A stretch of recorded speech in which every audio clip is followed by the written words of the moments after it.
The world's largest autonomous electric cargo plane has been developed by a California-based aviation startup called Pyka. This innovative aircraft is capable of carrying heavy loads over 200 miles without the need for a human pilot. The electric propulsion system allows for low operating costs and a reduction in carbon emissions compared to traditional cargo planes. The autonomous electric cargo plane has a wingspan of 26 meters and can carry up to 400 pounds in 66 cubic feet of cargo volume. It is equipped with an advanced navigation system that allows it to fly autonomously, making it suitable for use in a variety of transportation and logistics applications.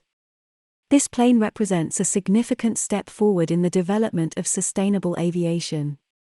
The use of electric propulsion systems is becoming increasingly popular in the aviation industry as a way to reduce emissions and improve efficiency. The development of autonomous cargo planes is also helping to address the shortage of pilots in the aviation industry and allowing for more efficient and cost-effective logistics operations. What do you think of this innovation?